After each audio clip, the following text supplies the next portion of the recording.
Gisli Sursen lies to his wife, Aud, that he has forgotten to feed one of his guests' horses and needs to go outside for a while. He asks her to bolt the door, then stay awake so she can let him in again when he returns. He takes his spear, Greyside, from his trunk, puts on a dark cloak over his shirt and his linen underbreeches, and begins to walk towards the stream that runs between his farm at Hull and the farm, Sebol, in the western fjords of Iceland. The farm is owned by Thorgrim, his brother-in-law.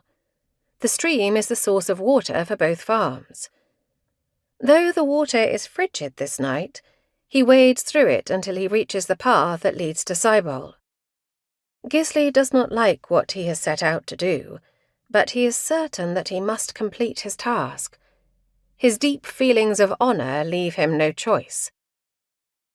Special weapons often bore distinguished names relating to their provenance or qualities as a weapon.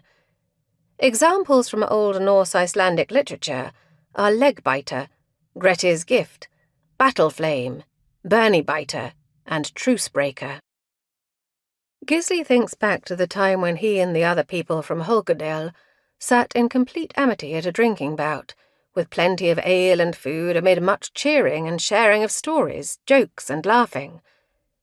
Even during that time of amity and peace, however, soothsayer Gest, a wise man whom Gisli highly respects and trusts, warned him that in a few years not everyone in the group would be in such complete accord.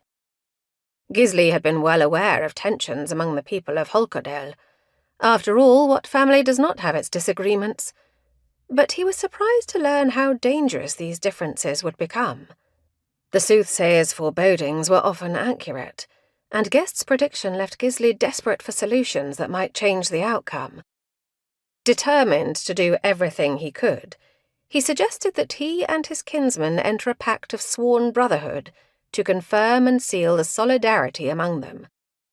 The brotherhood was to include 4 men: Gisli himself, Gisli's brother Thorkel, their brother-in-law Thorgrim, husband to their sister Thordis, and Vestein, brother to Gisli's wife, Aud. While naming all the gods as their witnesses, Gisli proposed that the 4 of them swear an oath to avenge any harm done to those in the brotherhood.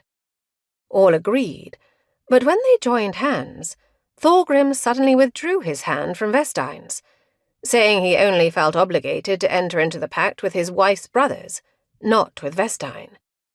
In response, Gisli declared he was unwilling to undertake any responsibilities on Thorgrim's behalf.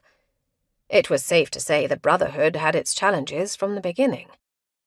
As Gest predicted, and much to Gisli's disappointment, any sense of companionship that had once been felt among the 4 men soon started to deteriorate. Gisli's immediate concern was for the safety of his beloved brother-in-law, Vestein, who was setting out on a voyage abroad. So Gisli went to his smithy and made what looked like a large coin, a one-of-a-kind metal disc cut into halves that fit together perfectly. Gisli kept one half and gave the other to Vestein before he left.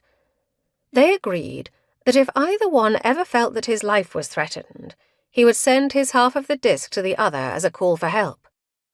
Something inside Gisli told him that one day it would come into use. Some time later, when Gisli and Aud were snuggling in bed, she told him about a conversation she'd had with Asgerd, the wife of his brother, Thorkel. Gisli and Thorkel shared a farm, and their wives were close with one another. While the 2 sisters-in-law weaved and chatted, Aud asked Asgerd if she'd had an affair with Vestein. Asgerd said no, but readily confessed that she felt very attracted to Vestein and liked him better than her own husband.